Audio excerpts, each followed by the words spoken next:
Good morning, everyone. Thank you for being here today. My name is Monica Pruitt. I am a Special Populations Grant Manager for the Department of Commerce and Economic Opportunity, and I am the lead grant manager for this project. With that, I welcome you to the Notice of Funding Opportunity information session for the FEJA Energy Jobs Act Multicultural Jobs Program. Okay, we're going to go ahead and jump in. There are only 3 items on our agenda today, but all 3 are critical if you plan to apply for a multicultural grant. First, I will provide a program overview of the Multicultural Jobs Program. My colleague, Josh Coons, will tell you how you can go about pre-qualifying for the GATA system. And then last but not least, I will review the application requirements for this grant. So we'll start with program authorization. FEJA is an important piece of Illinois legislation for workforce development programs. This legislation, and I have included the statute for reference, includes 3 workforce development programs. There's the Solar Pipeline Training Program, the Craft Apprenticeship Program, and the program we're here for today, the Multicultural Jobs Program. The administration of the programs authorized under FEJA were assigned to the Department of Commerce last year in 2022 by the Climate and Equitable Jobs Act, which is referred to as CEJA, and the Public Act is included for your reference. A few highlights. One of the goals of both FEJA and CEJA is to stimulate growth in the clean energy economy with investments in energy efficiency and renewable energy. This program targets diverse, low-income, or economically disadvantaged populations. So what is the Multicultural Jobs Program and what does it do? Well, it provides an opportunity for innovative employer-driven training approaches that pair education and occupational training with work-based learning to individuals in need of self-sustaining employment.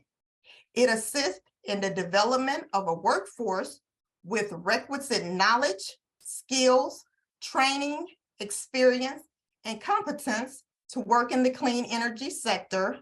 And then it identifies partnership opportunities within training programs to maximize the societal benefits of the funds provided pursuant to the Public Utilities Act.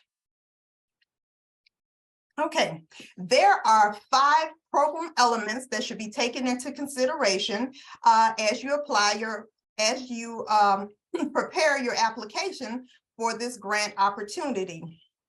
First, we have eligible entities. So the eligible entities for this NOFO are category C, which is a not-for-profit organization dedicated to developing the educational and leadership capacity of minority youth through the operation of schools, youth leadership clubs, and youth development centers. The second category that will be funded under this NOFO is category E, which is a not-for-profit organization that has a proven record of successfully implementing utility industry training programs with expertise in creating programs that strengthen the economies of communities, including technical training workshops and economic development through community and financial partners. You may ask why we only have categories C and E. In a previous funding opportunity, categories A, B, D, and F were already awarded. Organizations, this would be a good time to mention that the department will prioritize geographic diversity across economic development regions and proximity to a clean jobs workforce network program hub site. And so those sites that have been included as priority areas for this NOFO are the Alton, East St. Louis area, Carbondale, Champaign-Danville, Decatur, Peoria, and Rockford.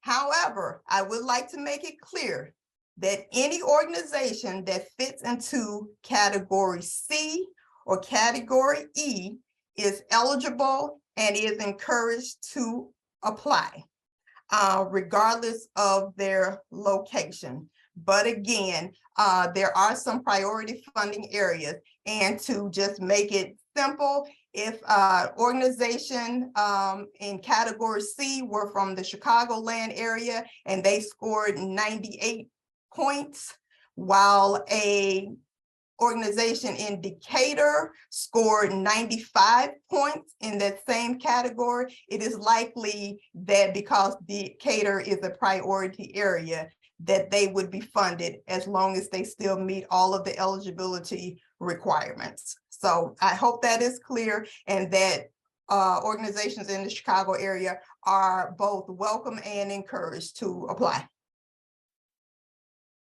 Okay, the second program element is target population. So to align with the CEDAR priorities of ensuring equitable statewide access to quality training and jobs, applicants should prioritize serving individuals who face barriers to employment, such as low educational attainment, low levels of literacy, and English language learners. Persons with a criminal record should be prioritized, as well as graduates of or individuals currently enrolled in the foster care system.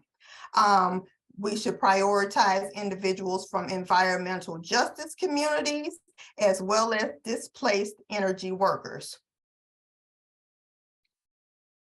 For this NOFO, the department is seeking projects that support individuals to be trained and employed in occupations related to the clean energy sector. Therefore, that is the target industry that we are looking for. And then each applicant is required to submit a diversity, equity, inclusion action plan with their application. Illinois has committed to increasing equity in the workplace. A goal of this NOFO is to increase opportunities for the target populations that we just spoke of. Projects funded must include strategies to address equity, and what this may look like is changes in your recruitment practices.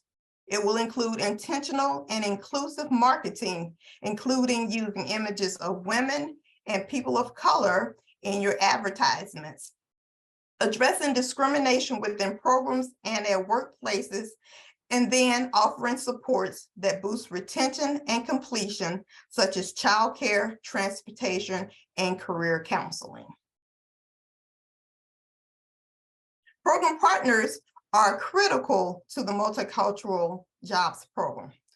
Partnerships should reflect the ability to accomplish all program objectives, including the ability to recruit from the target populations, provide quality training, and place trainees in jobs.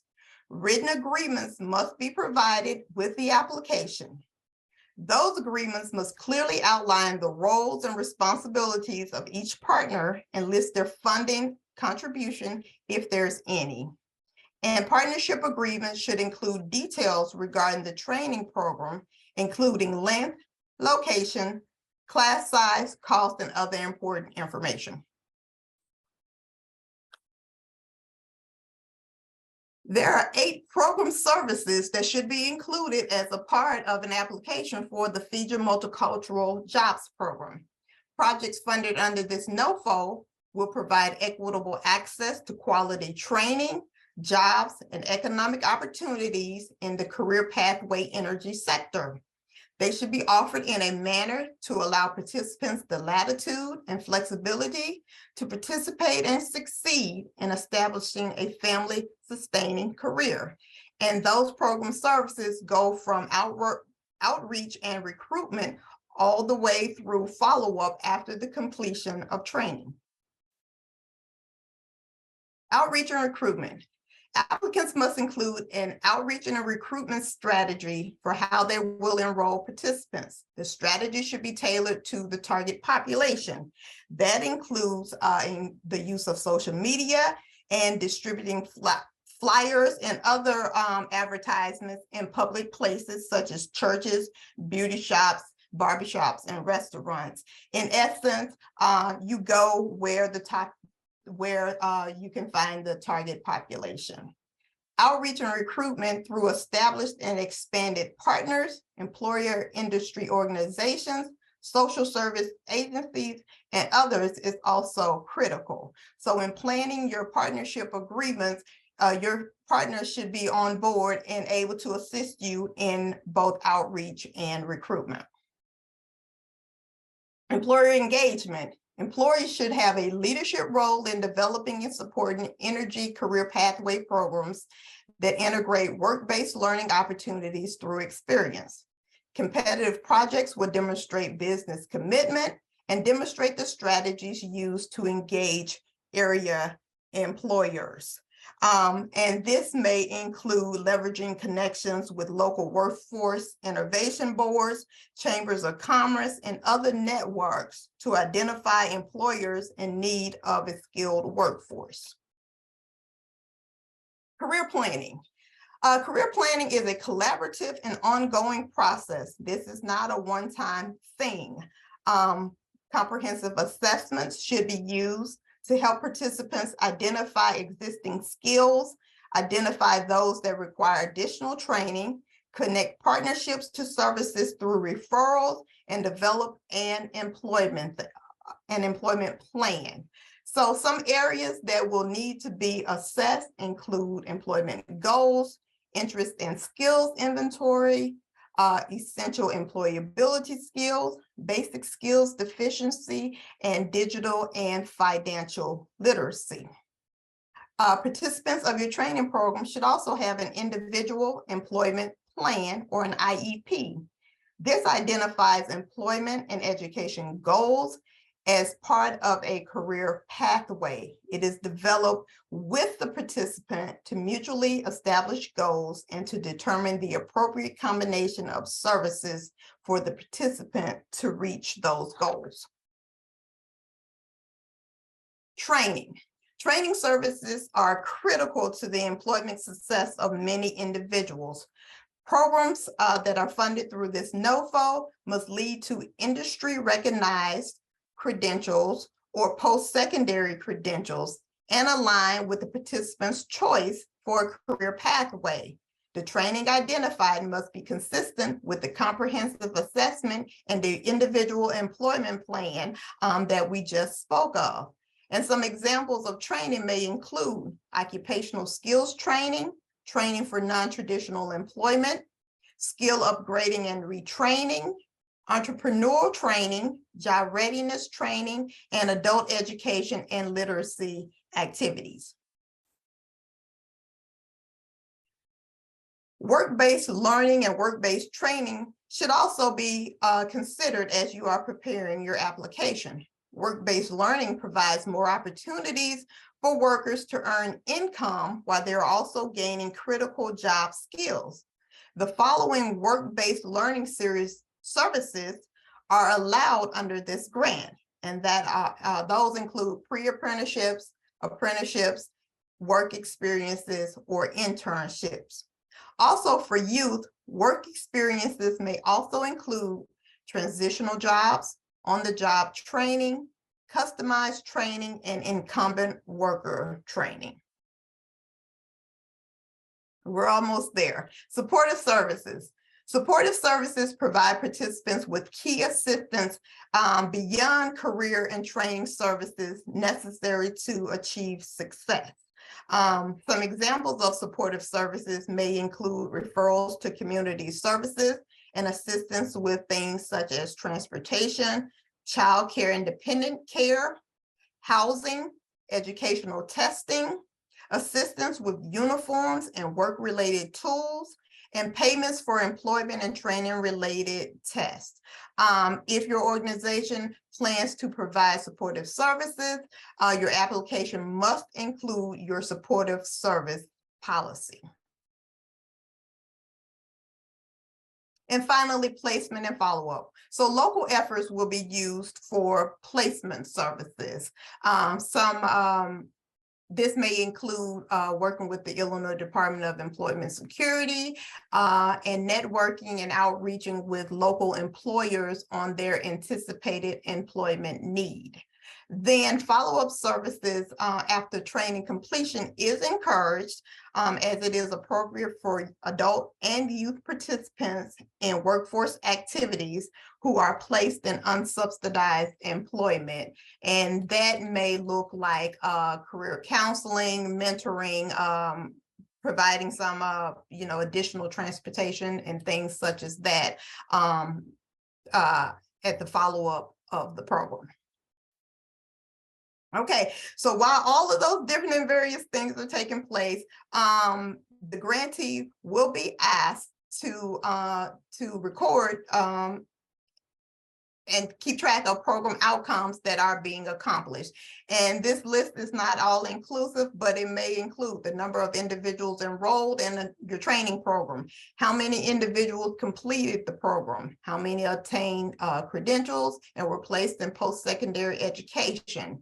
We will look at things like the number of individuals placed in and completing pre-apprenticeship and apprenticeship programs, those who were placed in and completed on-the-job training, and were ultimately placed in unsubsidized employment. And again, follow-up is very important as we will be looking to see how many participants retain employment for both 6 and for 12 months. Okay, so now is my opportunity to have a drink of water and pass things over to my colleague Josh Coons, who will introduce himself and he will talk to you about how you can get pre-qualified in the GATA system. So Josh, thank you. All right, good morning, everyone.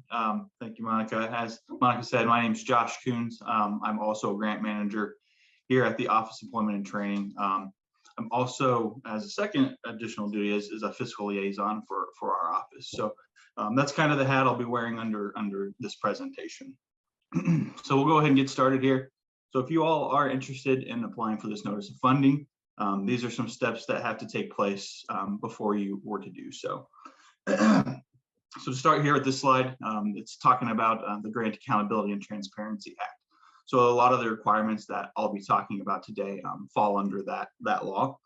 So that's why we're talking about it. Go ahead and go to the next slide. Come on. Okay. All right. So some of the pre-award requirements. If you follow this link, it's actually going to take you to the Grant Accountability and Transparency Act website. And some of you, if you already have an account set up or if you have grants with other state agencies, this is a step that you may necessarily not have to take if you've already have grants. But if you're new to applying for a grant, then that's where you'd have to get an account set up.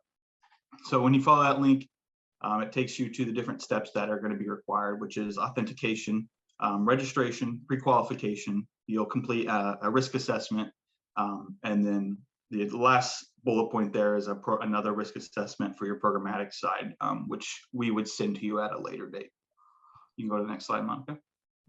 All right, so pre-qualification includes verification of your UEI number. So your UEI, actually, it's the Dun & Bradstreet number. It replaced that number. So you can go to sam.gov, and if your account's current, it'll show you your valid UEI number. The other requirements for pre-qualification are you'll be in good standing with the Secretary of State. You'll not be on any federal excluded party list, the Illinois Stop Payment list, or the DHFS provider sanction list. Next slide. All right, so if there are no issues with your pre-qualification, you'll receive an email saying that you're in a qualified status. The only thing that I'll add is that could change on a daily basis. So say you have another grant with a different agency or with the Department of Commerce in a different office, and you forget to submit your quarterly reports that are required. If they, in our system, notate that those reports are delinquent, it could put you in a stop pay status, which would make you no longer pre-qualified. So before you could move forward with us, or before you could receive reimbursement for this grant, you'd have to fix that issue before moving forward. So some of the issues that we see, so the UAI number is not current. I believe that number that is given off of sam.gov is valid for a year. So on a yearly basis, you're going out there and making sure that your entity is registered properly. We do see where agencies are not in good standing with the Secretary of State, and we don't see the federal excluded parties list as often, so we won't go over that one. The next slide, Monica. Okay. All right, so the risk assessment, once you register for an account with YADA, this will be one of the links that it sends you to, and it's having you complete the internal control questionnaire, or ICQ. And it's just one of the 2 risk assessments that we use to build your risk profile. And that helps us make decisions on advances for cash for your program and things such as that. So the programmatic risk assessment is the second assessment that is completed. We actually send that out on, it's a SurveyMonkey link. We tailor it to the notice of funding, so it is different for each one. So if you have a grant with the Department of Commerce or OET and you've completed a programmatic risk assessment, you would have to complete this again for this notice of funding. So like I said, we use those 2 risk assessments to determine your risk profile, and if necessary, we could add grant specific conditions or additional monitoring to your grant if we believe that is necessary. And that's something that you would be well aware of in your grant agreement before ever executing a grant. Next slide. Actually, you're done. Oh, perfect. That's unless you want it to go on longer. No, the only thing I'll add is that I'll also be speaking on the uniform grant budget and how to complete that here shortly. So you'll still hear. Well, that's an excellent segue into the last topic on our agenda today, which is the application components for this funding opportunity. As you're seeing on your screen, this Illinois WorkNet address, that is the NOFO website where all of the documents listed here, with the exception of the supportive service policy, the very last thing on the list, all of these forms and all of these documents can be found at this Illinois WorkNet address, which is our NOFO website. So there are many different pieces and parts of the application that must be submitted in order for us to fund a grant. So the first is the uniform grant application, which Josh will show you all shortly when he jumps back in. So I will just move on with some of the things that you will need to submit. That includes an executive summary, which is just a one-page summary of the key components of your proposal. Basically, we should be able to review the executive summary and have a very good idea of the project that you are proposing. The project narrative will be the meat of your application. The project narrative is broken down into 4 different parts: capacity, need, project plan, and budget narrative. And because that is the largest part of the application, we will talk about those 4 items in greater detail in the next several slides. Outcome summary. We talked about the outcomes that you would anticipate during your training: number of people enrolled, number of people completing training, number of people receiving credentials. So there is an outcome summary template that would need to be completed, outlining your projected outcomes for the project. Josh will talk to you and show you the uniform grant budget template that must be completed. Everyone will need to complete a project implementation plan. That is another template that includes major project activities, milestones for progress, and timelines for completion of your activities. We talked in length about the diversity, equity, and inclusion action plan. Basically, along with the strategies you will use in including more diversity into your training program, you should also include a commitment from your partners that they will do the same. As far as capacity is concerned, one of the things we will look at is resumes of your key program staff. So that should be included as a part of your application, and also your partnership agreements. And with the partnership agreements, I just want to point out that we are not looking for letters of support, but actually written agreements with your training and employment partners. A requirement to receive a state of Illinois grant is to submit a conflict of interest disclosure form. And basically, this is a written disclosure of any actual or potential conflicts of interest that could affect the state award. There's also a mandatory disclosure form.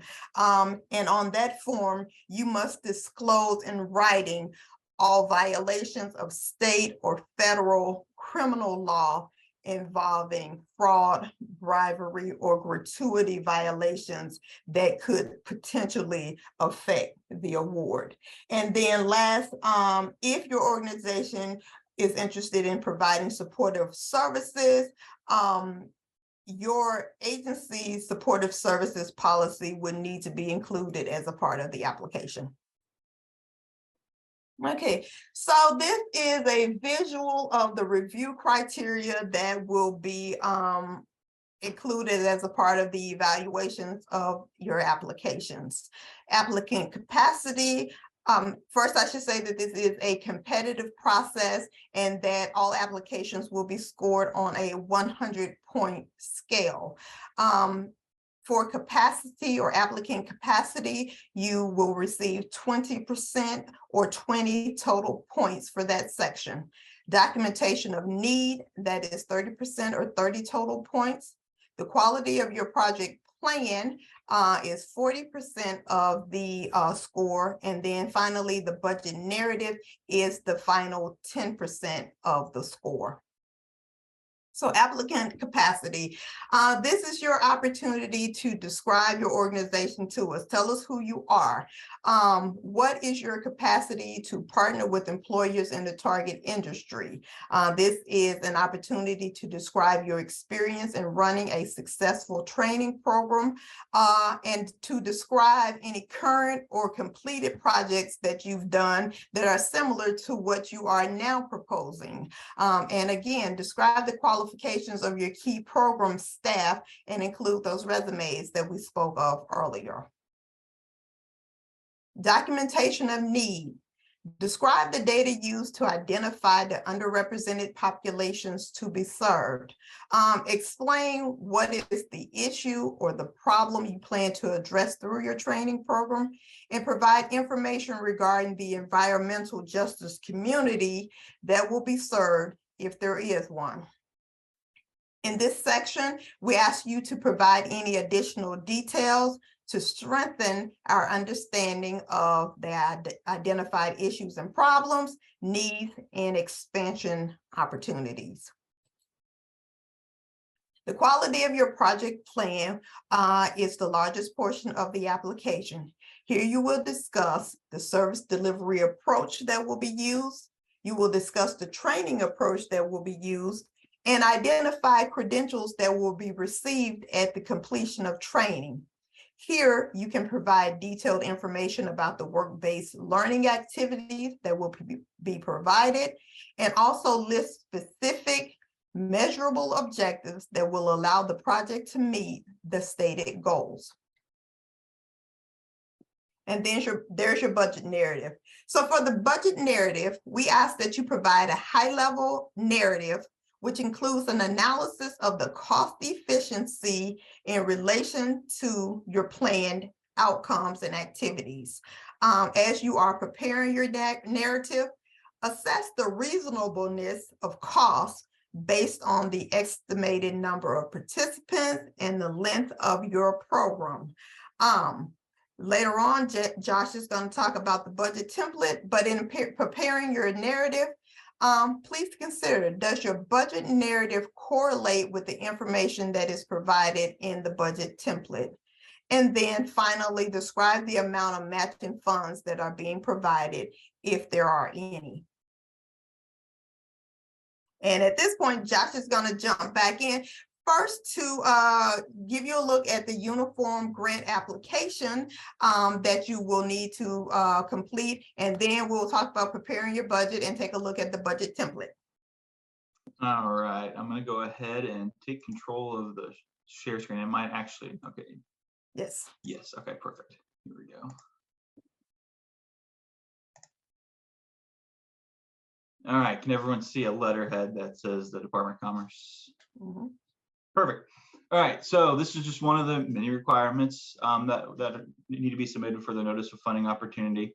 It's a uniform application for state grant assistance.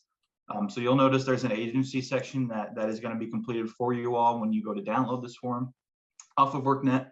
And then there's also a section that will be completed by the applicant. So really all you need to worry about is the applicant information, but we'll just go over this here. It has the awarding agency, the CSFA that will be referenced, and then the name of the title of the CSFA or CSFA. There is no federal CFDA for this funding opportunity since it is state ran. So for the application for you all, you'll enter your legal name, your FEIN, or EIN number.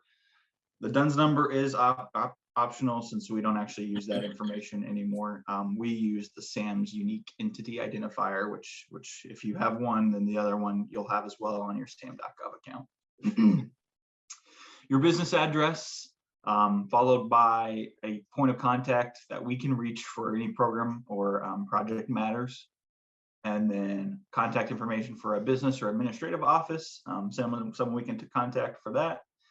Then the areas impacted by if you were to be awarded a grant. And then here's the proposed term that we have right now, which is July 1st of 23 through June 30th. And then an estimated funding amount. So I believe both of these opportunities are for 500,000. Is that correct, Monica? That's correct. Mm-hmm. So that's what the number that would go in there. And then you complete the certification and enter the information for an authorized representative. And that individual does need to sign this form. So that's the uniform grants application.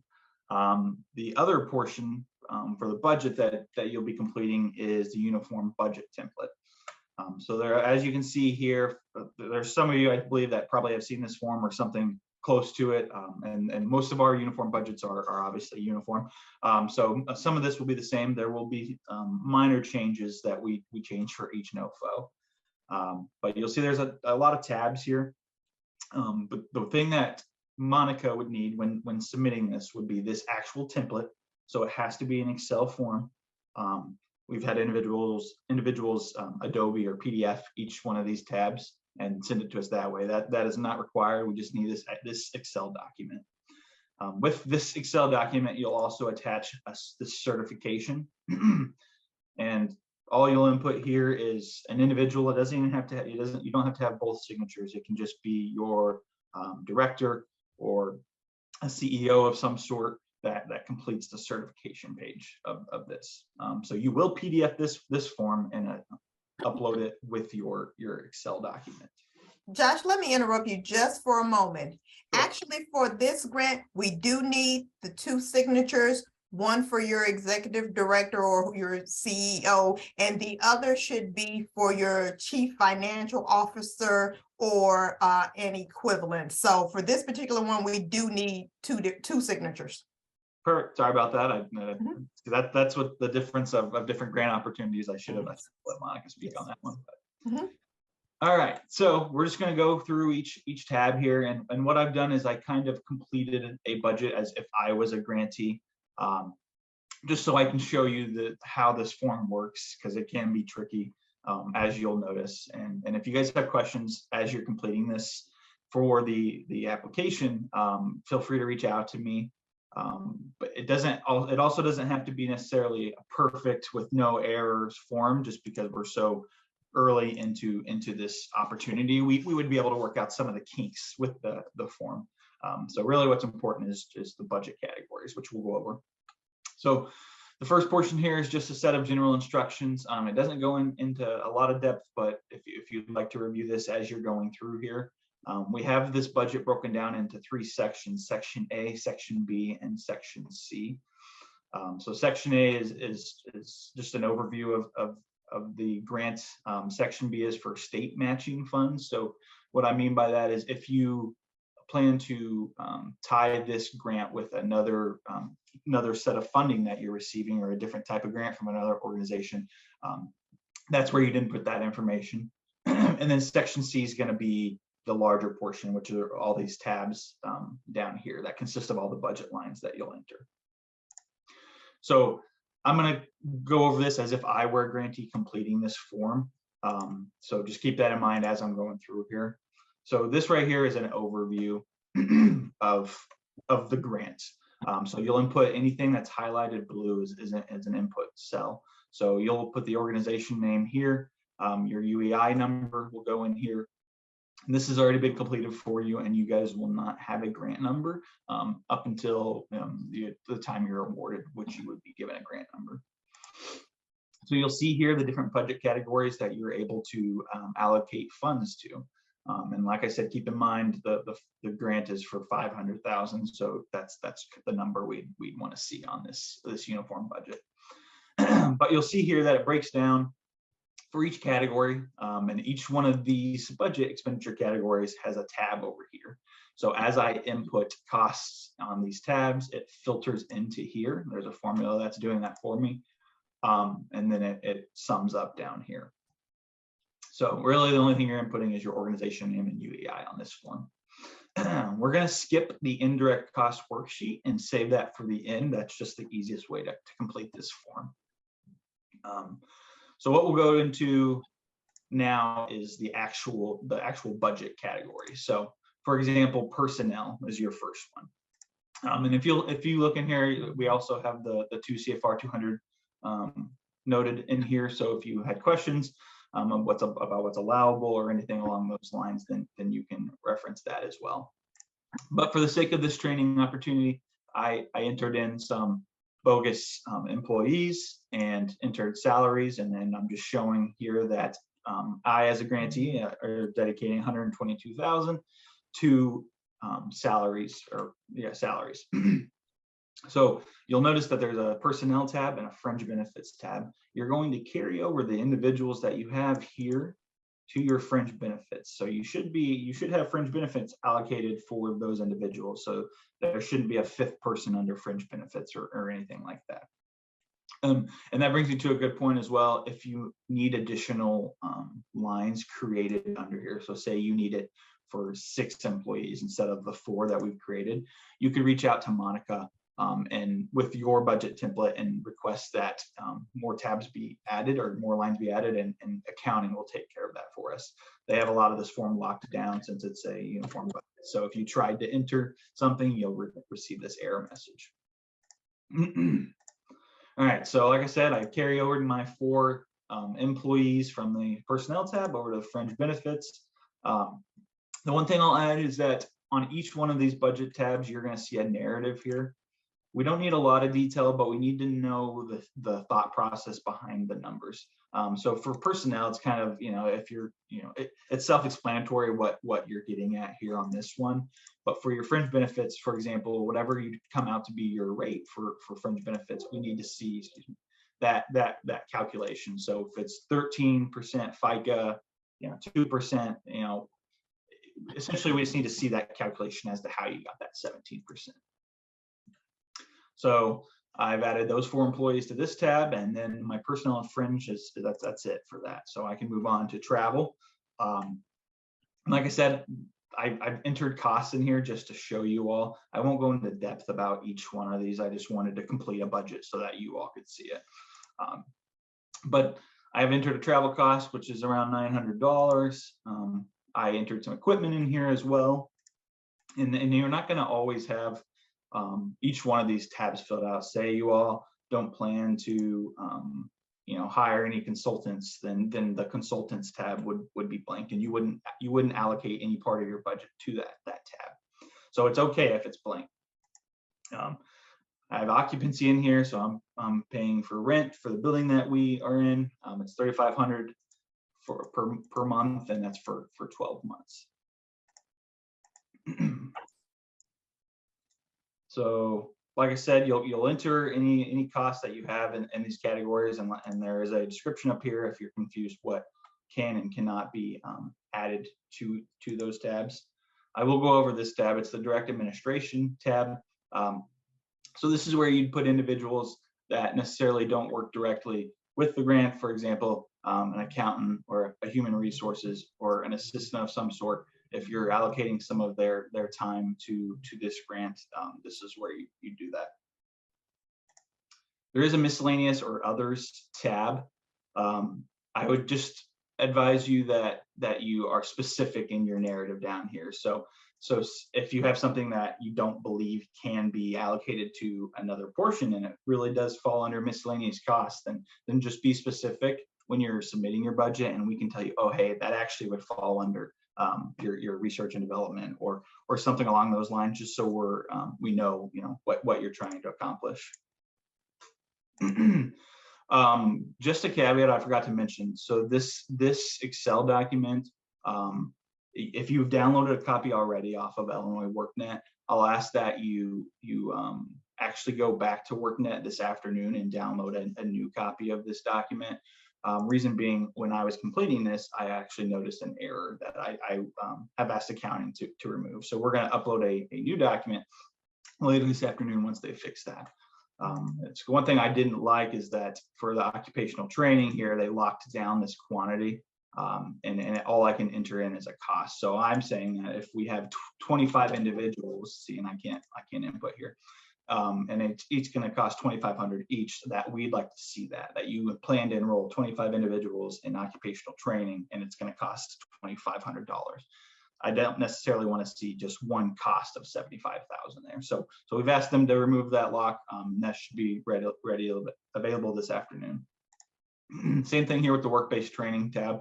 They've locked this down, and we've asked for that to be removed. So you should be able to enter in how many individuals you plan to enroll in on the job training or customized training, work experience, etc. All right, so this last tab here is your indirect costs, and this is related to the worksheet that we skipped initially. So I'm going to go ahead and pause on that one as well, and we'll come back to it. So once you've completed all your different categories here, which is just personnel through other program costs, you'll see it's transferred all those costs over. Now I'm ready to complete my indirect worksheet. So some individuals may choose not to take any indirect costs.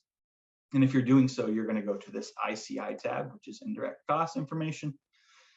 And you're going to select no reimbursement for indirect costs. So all you have to do is highlight that one, and then you're good. You will not complete the indirect worksheet at all. This page will be blank for you. But there are other options when taking indirect costs. And we ask that you choose an option on this tab called ICI. So I'll go over the 5 options you have. So option 1 is that you guys already have a negotiated indirect cost rate with the federal with a federal agency. So if that's the case, you would check box A, and you complete this box down here that just talks about the NCRA that you have approved. Options 2A and 2B are both that you would like to negotiate or enter into a negotiation for an indirect cost rate with the state of Illinois. And if when you're completing your registration for the GATA portal, if that's something you're interested in, then you would elect to do that on that portal, and it would send you to an additional website where you would begin the negotiation process. Option 3, which is probably the most common, if a grantee is taking indirect costs, then this is the option usually they're selecting, which is it's called 10% MTDC, which is modified total direct costs. So a lot of individuals will check this box, and then they'll use 10% as their rate of indirect costs, which is what I'm going to use for the example I'm showing you. So I would come here, check this box, clear this one out. And you wouldn't have to fill this out. This is only for option 1 or 2A. So that's going to be blank. All right, so I've decided that as my organization is taking 10% of modified total direct costs. So now I'm going to input that rate up here as 10%. Say that you have a, excuse me, wrong tab. Say that you all have a federal negotiated indirect cost rate. You would input that here, and then you change this to say it's 25% of salaries and fringe benefits. You'd enter that there. But we're going to go with 10% here. And we have this notes column here that kind of helps grantees determine what costs can be included in their direct cost base and what costs have to be excluded. And this column specifically for grantees that take the de minimis, because we had so many that did so. So if you look here, you do have to enter these costs here from section A. So I had to go through and 1,001 personnel, 122,500. I entered that here. So these are going to be your total costs of everything that you've entered. And you're going to go through here and determine what can be and can't be excluded. So for example, your personnel salaries and wages is not excludable. So I cannot put an exclusion here for that amount. And you'll see a lot of these are not excludable. So that means they're included in your direct cost base. So for one that is excluded is your occupancy. So if there's a rent that you're paying that can't be added in your direct cost base. So I excluded that amount. Then a lot of your direct training and work-based training would be excluded, or excuse me, just your direct training would be excluded as well. So if you have any occupational skills training, then that would be excluded from your base. If you do have a supportive services policy and you put funding towards that, then that's going to be excluded. Luckily for this example, I didn't have any supportive services, so there's nothing to exclude. So you're going to go through each one of your budget lines here, and it's going to give you, it's going to put out a number as to what's allowed to be used as your total direct cost base. And you'll see if I were to, as I enter here, it's going to change that number. So you'll see that number, your direct cost base is going down as you're excluding it. So I've come up with my direct cost base is $349,275.63. So this number is what you're going to use on the indirect tab that we have not completed yet. So you'd write this number down, which is $349,275.63, and you're going to transfer it over here to your base. So that's going to be your base. Your rate is the 10%, which gives you an indirect costs allocated amount of $34,927.56. I did forget to enter a description. You're just going to type indirect costs. All right. So now you've completed that tab. You completed your worksheet to figure out the base number here. The last thing that we have you check on this worksheet is to make sure that everything is equaling out. So what I mean by that is that your indirect costs, this number here has to be 0 or within $1 of 0. That just shows us that your indirect costs from the worksheet are equaling what you've input on that tab that we just completed.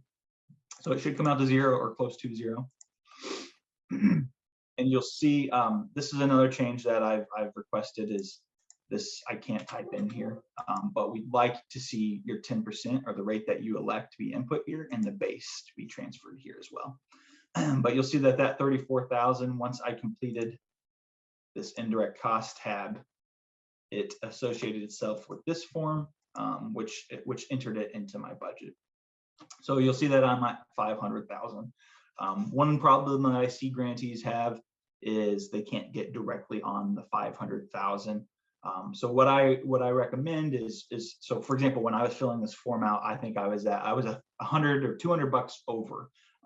So what I went ahead and did is I found an area where it's excluded and changed that number. So what I mean by that is if for this work-based work experience number, I just modified it from my initial 50 grand to show 4,800, just to get me directly to the 500,000.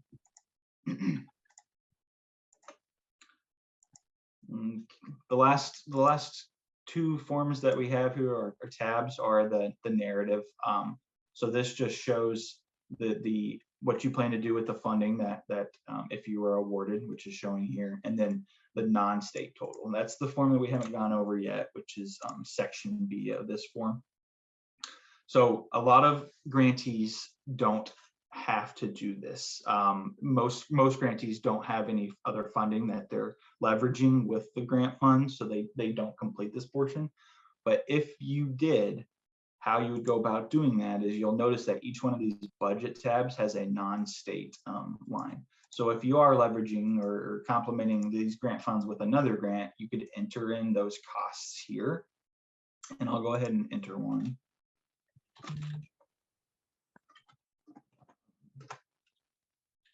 Well, I won't put a position, I'll just put a salary. 50% of the time for, oops, I entered in the wrong one. Here we go.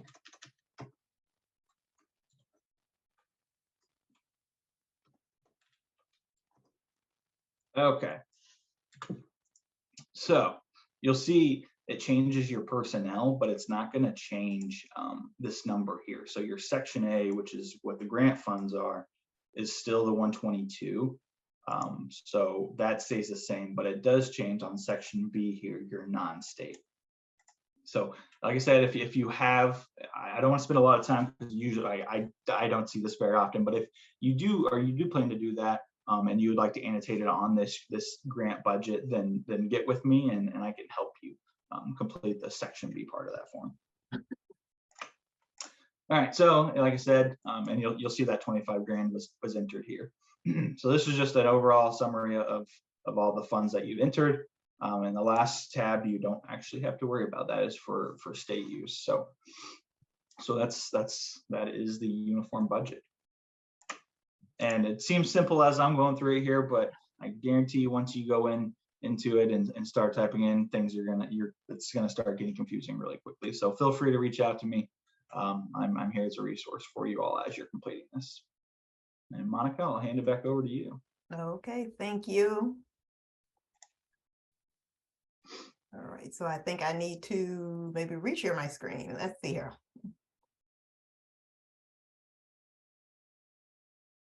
Okay, so there are just a few slides here, basically things that Josh discussed, but as regards to preparing your budget, there are a few slides that are included here that you can take a look at during your leisure, such as the allowable cost, reasonable cost, and what's considered to be allocable cost for this grant. So Josh went through all of this, but these slides will be provided as reference for you and moving forward. Okay, so I got a brief moment to take a look at the chat while Josh was presenting. So I know this slide will at least answer a couple of questions. So you sat here for almost an hour. Here's the information that you really came for, which is the funding information. So the department expects to award 2 grants under this NOFO for up to $1 million. So one grant will be funded for category C in the amount of $500,000. And the second grant will be funded from category E, also in the amount of $500,000. It is anticipated that this grant will be awarded for 12 months with one 12-month renewal option. And after the merit review process is completed, the department anticipates sending notices of state award, or a NOSA as we call it, by the end of the state fiscal year, which is June 30th of 2023. But of course, we reserve the right to issue a reduced award or not to issue any awards.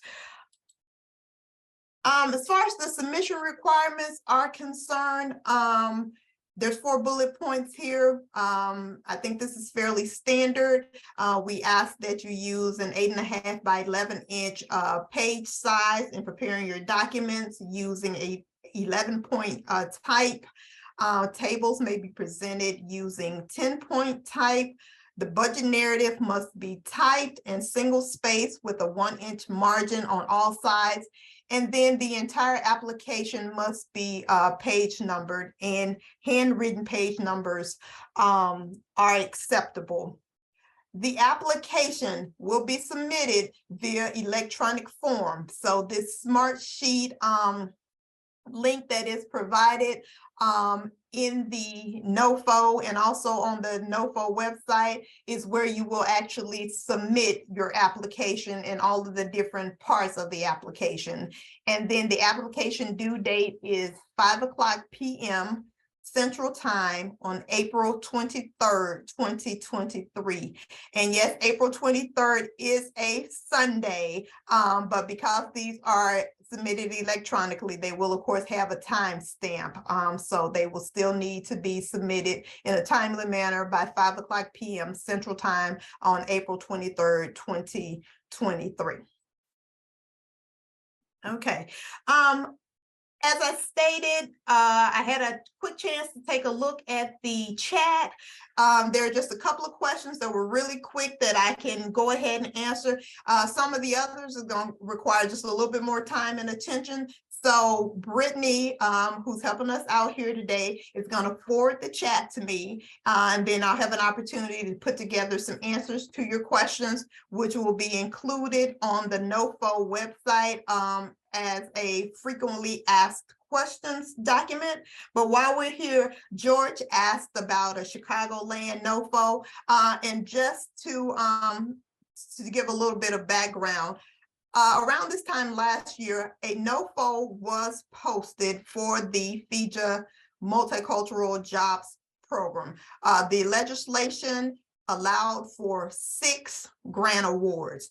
During the first funding opportunity, 4 of the 6 awards were made, which is why we're only looking for category C and E at this time. The 4 organizations that were funded were from the, or are from the Chicagoland area. And obviously the point of this was to provide statewide access to some underserved populations, which is where the priority funding for these more downstate sites came into consideration this time.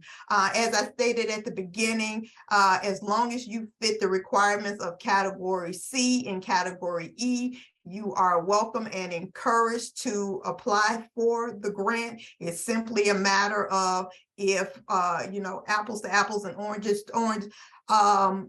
If Chicago and Decatur, score equally during the merit review process, then the downstate location would be the one that was more likely to receive funding because they are a priority area. Thank you, Mom. That's okay, thanks.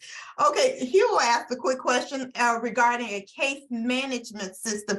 Hugo, we do not currently have a case management system in place.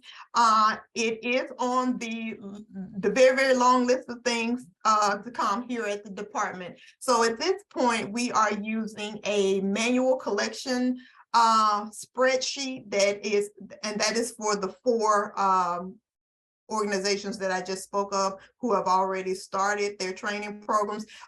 Their data is being submitted on a monthly basis via a spreadsheet until we have a case management system in place. I think those were the only questions I could answer just real quick while we're here. Like I said, the others will be included in a frequently asked questions document that will be posted to the Illinois Works NOFO website. And then we are just about at our time, but before we do go, I have included contact information for both myself and for Josh. If you have any questions about the NOFO or the jobs program in general, please feel free to reach out to me. My email address is included and also my telephone number. And then if you have questions related to the budget, Josh's email address and telephone number are included, and an additional resource is the grant help desk email, which is new to the department. I have not used it yet.